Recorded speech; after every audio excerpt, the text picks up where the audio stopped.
Flow হারায় false. পড়াশোনা করলে তো ফ্লো হারানোর কথা না। যাই হারাইছো, যেটা গেছে হইছে, বাদ। এখন থেকে শুরু করো, সময় আছে, 3 মাস না 6 মাসই সময় আছে, ইনাফ টাইম।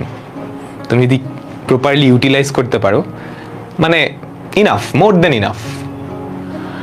ভার্সিটির জন্য বায়োলজি কিভাবে পড়বো, আপনি কিভাবে পড়ছিলেন, এটা ইম্পর্টেন্ট একটা কোয়েশ্চেন।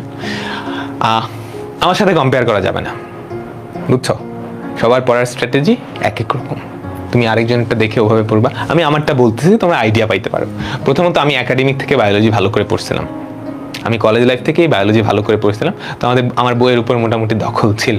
তারপর অ্যাডমিশন টাইমে এসে মনে করে সপ্তাহে একদিন বায়োলজি পড়তাম। তারপর ঢাকা ইউনিভার্সিটি, আমাদের ঢাকা ইউনিভার্সিটির পরীক্ষা ছিল সবার আগে। তো ঢাকা ইউনিভার্সিটির 7 দিন আগে, ঢাকা ইউনিভার্সিটির পরীক্ষার 7 দিন আগে আমি 4টা দিন রেখে দিয়েছিলাম বায়োলজি পড়ার জন্য।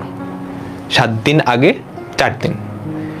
আর সবার শেষের 3 দিন তুমি তো সবকিছু রিভিশনের মধ্যে থাকবা, ব্যাকআপ হিসেবেও রাখবা, কারণ তুমি অসুস্থ হয়ে যেতে পারো না।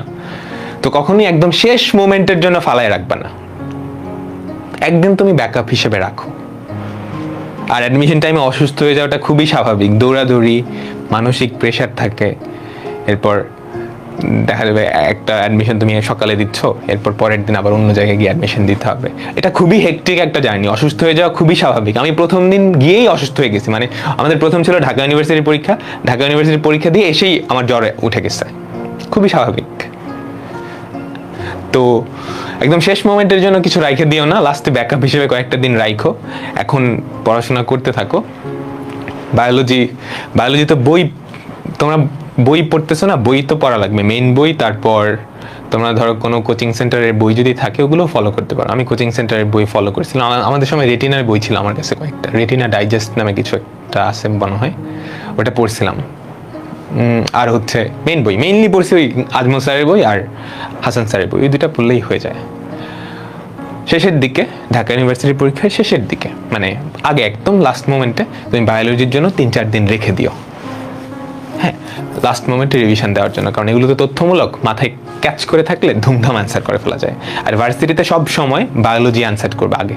শুরুতে হচ্ছে আমি অ্যান্সার করছিলাম বায়োলজি দিয়ে, পারলে পারছি, না পারলে নাই, এখানে তো সময় নষ্ট করার কিছু নাই, জাস্ট গোল্লা ভরাট করতে যতক্ষণ টাইম লাগে। তো ফার্স্টে বায়োলজি, পরে কেমিস্ট্রি দিছিলাম, এরপরে ফিজিক্স, এরপরে হচ্ছে ম্যাথ। ঠিক আছে, তুমি বায়োলজিতে যদি সময় বাঁচাইতে পারো, বাকি 3টা রিল্যাক্সে দিতে পারবা। এটা হচ্ছে মূল কথা। বায়োলজি যতটা সম্ভব তুমি সময় বাঁচানোর চেষ্টা করবে বায়োলজি আর কেমিস্ট্রি দিয়ে, কারণ ম্যাথমেটিক্স, ফিজিক্স ওগুলো করার জন্য একটু সময় লাগবেই। ঠিক আছে, কিছু বড় ম্যাথ আছে, ওগুলো কিভাবে শর্টে করবা। খুব বড় ম্যাথ থাকলে স্কিপ করে ফেলবা। তুমি অ্যাডমিশন টাইমে মানে পরীক্ষায় গেছো, একটা অঙ্ক দেখছো যেটা জীবনেও তুমি দেখো নাই, ওই টাইপের অঙ্ক দেখোই নাই, এরকম অঙ্ক খুব কম।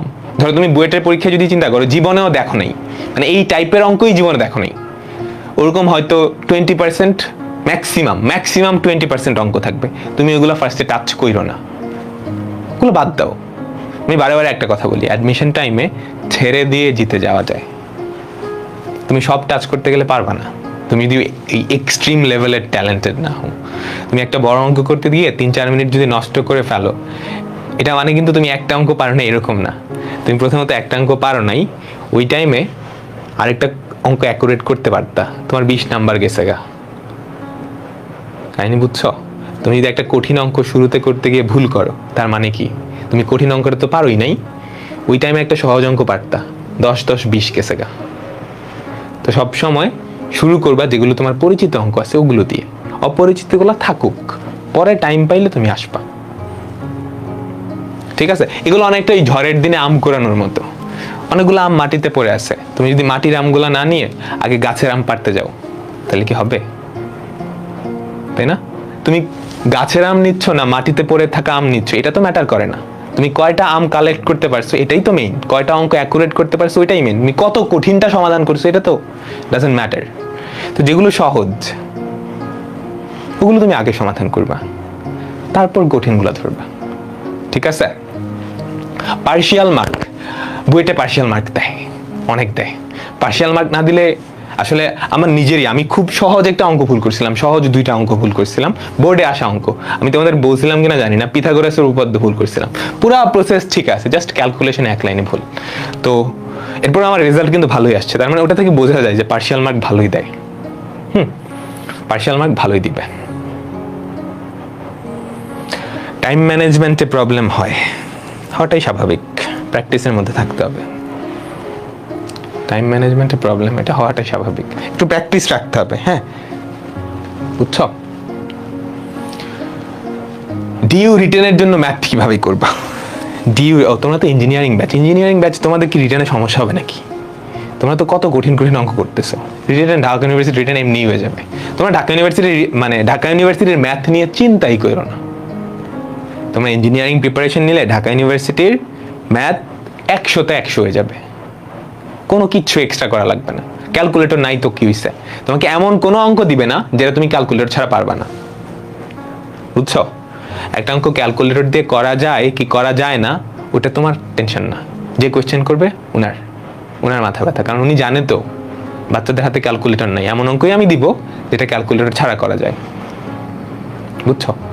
তো ইঞ্জিনিয়ারিং এর প্রিপারেশন নিলে তোমার ভার্সিটির যে ম্যাথ এটা 100% হয়ে যাবে, 100% হয়ে যাবে। 3বার বলে ফেলছি পিথাগোরাসের গল্প। ও নাইস। ঢাবি রিটার্নে কি পার্শিয়াল দেওয়ার কথা, পার্শিয়াল সব জায়গায় দেওয়ার কথা।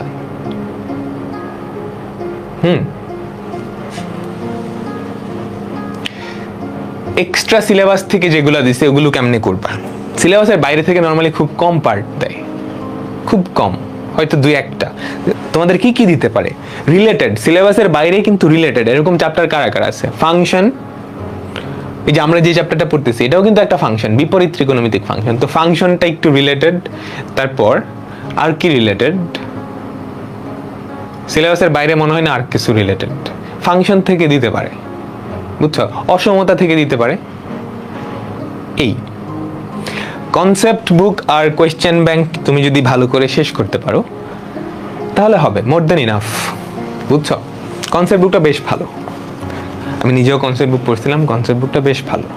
আর আমাদের স্লাইড পড়লেই মোটামুটি হয়ে যাবে, আমি এখানে সবগুলো কনসেপ্টই কভার করে দিচ্ছি। ডিইউতে রাফ কি কোশ্চেনের উপর করা যাবে? হ্যাঁ, করা যাবে। উইকলির কোশ্চেন টাফ হয়, বুঝছো? উইকলির কোশ্চেন টাফ হয়। উইকলিতে বেশি খারাপ করলে ভয় পাও না, তুমি মডারেট লেভেল যেগুলো আছে ওগুলো যাতে পারো। কোয়েশ্চেন ব্যাংক থেকে যেই লেভেলের অঙ্কগুলো আছে, কোয়েশ্চেন ব্যাংক তো আছে সবার কাছে, তোমরা দেখবা ওই লেভেলের অঙ্কগুলো পারতেছো কিনা, ওগুলো পারলেই হবে।